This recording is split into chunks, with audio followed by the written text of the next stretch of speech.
Olá, turminha do quinto ano, tudo bem com vocês? Eu sou a professora Juliana e vamos continuar a nossa aula de ciências, a água no ambiente. Lembra que nós terminamos a aula com a ficha de atividades e vamos retomar agora com a correção da ficha na página 79. Fizeram aí na casa de vocês? Testaram essas experiências que as crianças fizeram? Olha lá. A água tem capacidade de dissolver a maioria das substâncias conhecidas.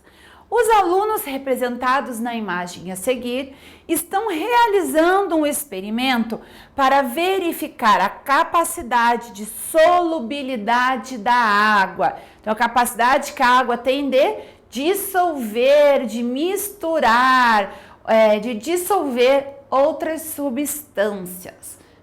Então, vamos lá. Na hora de identificar os solventes e os solutos, os alunos cometeram alguns equívocos. Indique quais são esses erros e corrija-os. Então, olha aqui, o sal, ele é um solvente ou ele é um soluto? O sal é um soluto, ele não é solvente. Então, olha lá, sal, soluto, porque o sal não vai diluir, dissolver outras substâncias, tá bom? Então, ele é soluto. Já a água sim é um solvente. Então, nós temos aqui a água, ela vai dissolver, então ela é um solvente. O açúcar, ele é um solvente ou é um soluto? O açúcar está junto com o sal, ele é um soluto. Açúcar é um soluto, ok? E o leite em pó, ele está correto ou está errado?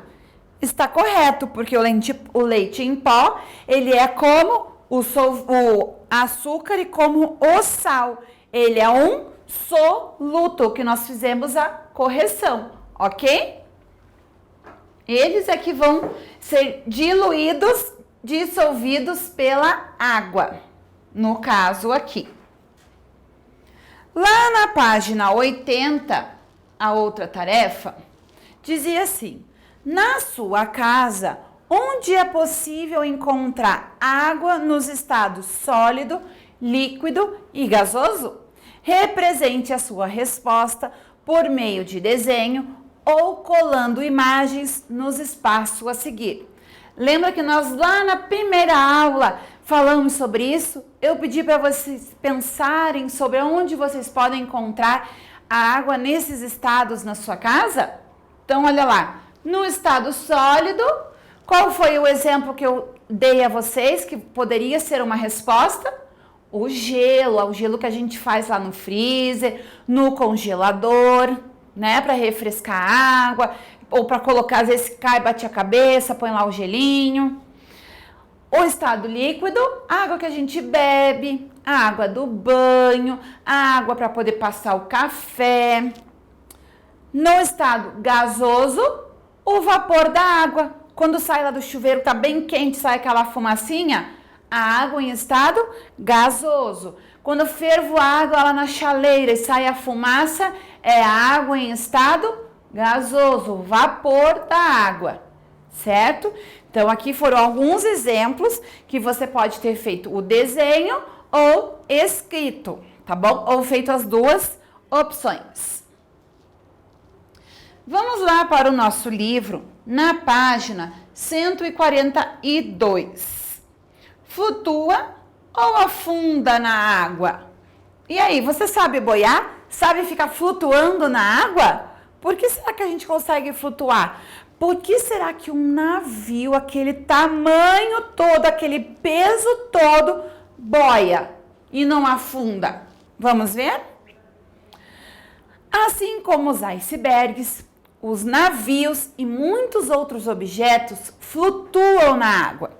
No entanto, há também objetos que afundam nela, como as âncoras usadas pelos próprios navios para mantê-los parados. Por que um navio flutua sobre a água enquanto uma âncora afunda nela? Você tem uma ideia disso? Vocês imaginam por quê?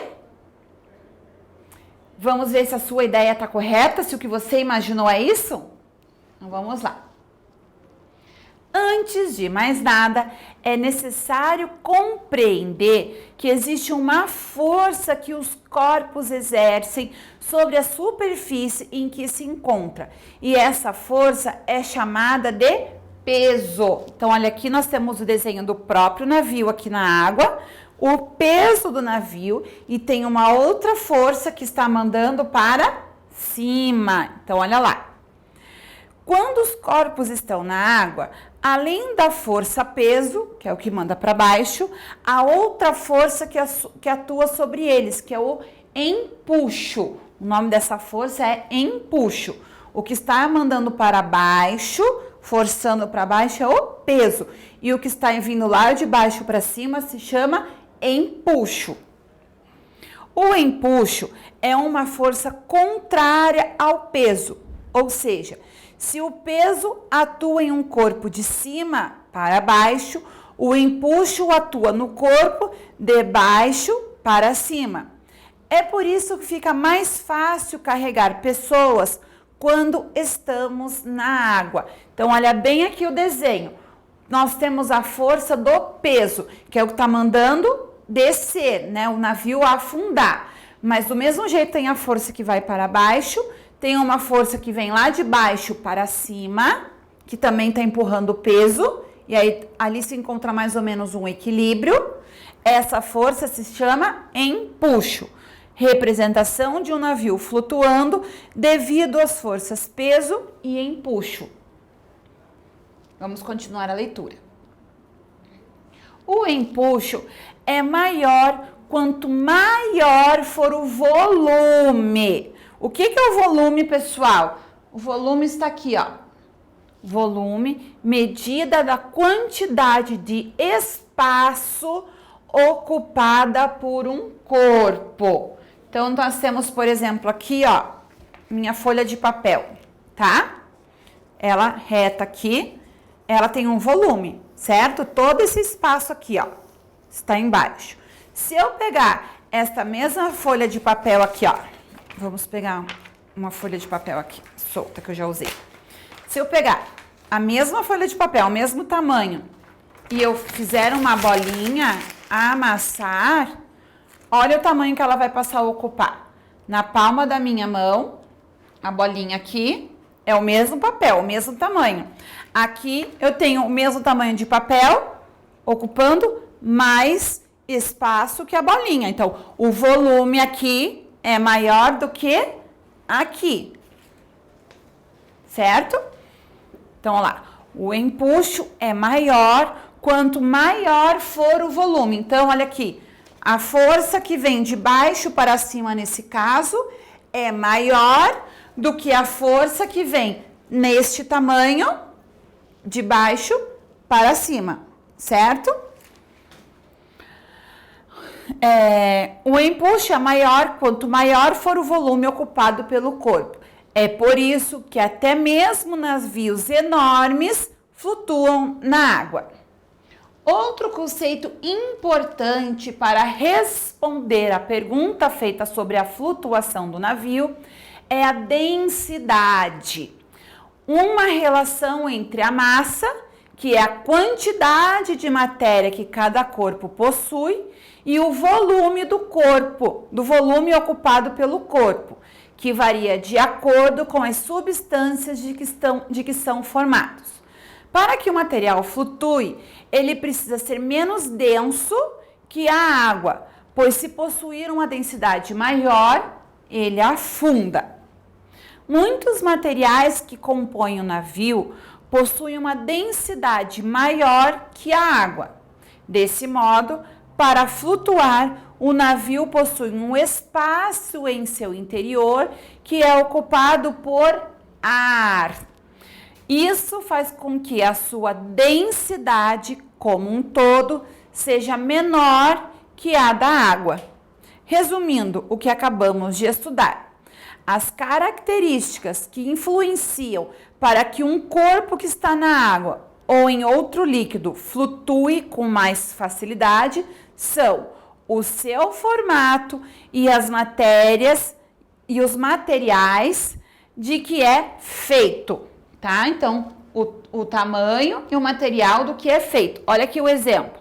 Bolinha de papel alumínio, um barquinho de papel alumínio. O papel alumínio é mais denso que a água. Lembra? Quanto mais denso, mais vai flutuar. Uma bolinha de papel alumínio bem amassada afunda na água, mas um barquinho não, porque além do formato que aumenta seu volume, há ar em seu interior. Então, quando eu amasso a bolinha de papel, eu tiro todo o ar que está nela, eu deixo ela menor, então ela vai afundar. Mas o barquinho, usando a mesma quantidade de papel, eu peguei o papel alumínio, mesmo tamanho, eu fiz uma bolinha e o mesmo tamanho eu fiz um barquinho, tá? O barquinho vai boiar na água, porque aqui, ó, eu tenho mais quantidade de ar espalhada. Quero que vocês façam dê um pause agora no vídeo e façam essa experiência aí na sua casa. Pega um pedaço de papel alumínio na cozinha, se você tiver, e pega o mesmo tamanho de papel, tá, gente? O mesmo tamanho de papel vai fazer um barquinho de papel alumínio. E o mesmo tamanho de papel, vocês vão fazer uma bolinha, tá? Amassa bem a bolinha. Aí pega na sua casa uma bacia, um balde, ou enche a pia de água um pouquinho, de modo que dê para poder boiar lá o barquinho, né? Não pode ser um tiquinho de nada de água. Aí você vai colocar a bolinha de papel e o barquinho. Aí vocês vão ver bem certinho que o barquinho vai boiar e a bolinha afundar. Vamos continuar aqui. Assim, pode-se dizer que um navio não afunda porque seu peso é equilibrado pelo empuxo, a força que vai de baixo para cima, e seu formato faz com que tenha um volume maior. Além disso, seu peso é equilibrado, vamos lá, além disso, seu peso é equilibrado. Opa, desculpa, gente, vou ler desde o começo. Assim, pode-se dizer que um navio não afunda porque seu peso é equilibrado pelo empuxo, a força de baixo para cima, e seu formato faz com que tenha um volume maior. Além disso, a densidade de alguns materiais de que o navio é feito é menor que a da água, então a densidade é menor. Isso porque os navios possuem um grande espaço em seu interior, que são preenchidos por ar e não são feitos apenas de metais, mas também de plástico, madeira, entre outros materiais. Com a lupa na mão. Você já ouviu falar do Mar Morto? Leia o texto a seguir para descobrir o porquê de ele ter esse nome. Olha uma curiosidade legal. As pessoas não afundam lá no Mar Morto. Vamos ver por que acontece isso? A origem do nome Mar Morto deve-se ao fato de esse mar não oferecer condições para a manutenção de espécies de seres vivos. Não tem como ter peixes ou animais marinhos nesse mar. Isso acontece em razão da elevada quantidade de sal, muito maior do que em qualquer corpo de água do planeta. A quantidade de sal no Mar Morto é tão acentuada que interfere na densidade de suas águas. Por causa disso, um corpo precisa ser extremamente denso para afundar nele.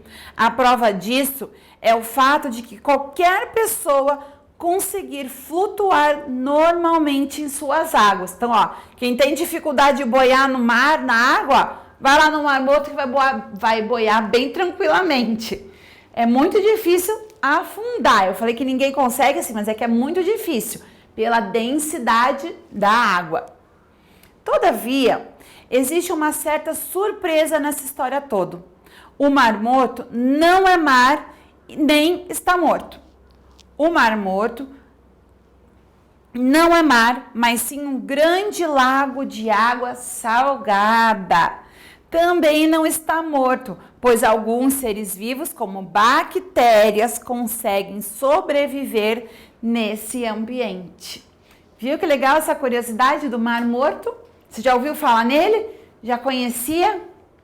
Então, pessoal, vocês vão fazer o exercício 1 aí em casa e vão fazer a parte proposta aqui, ó, do eu cientista, tá bom?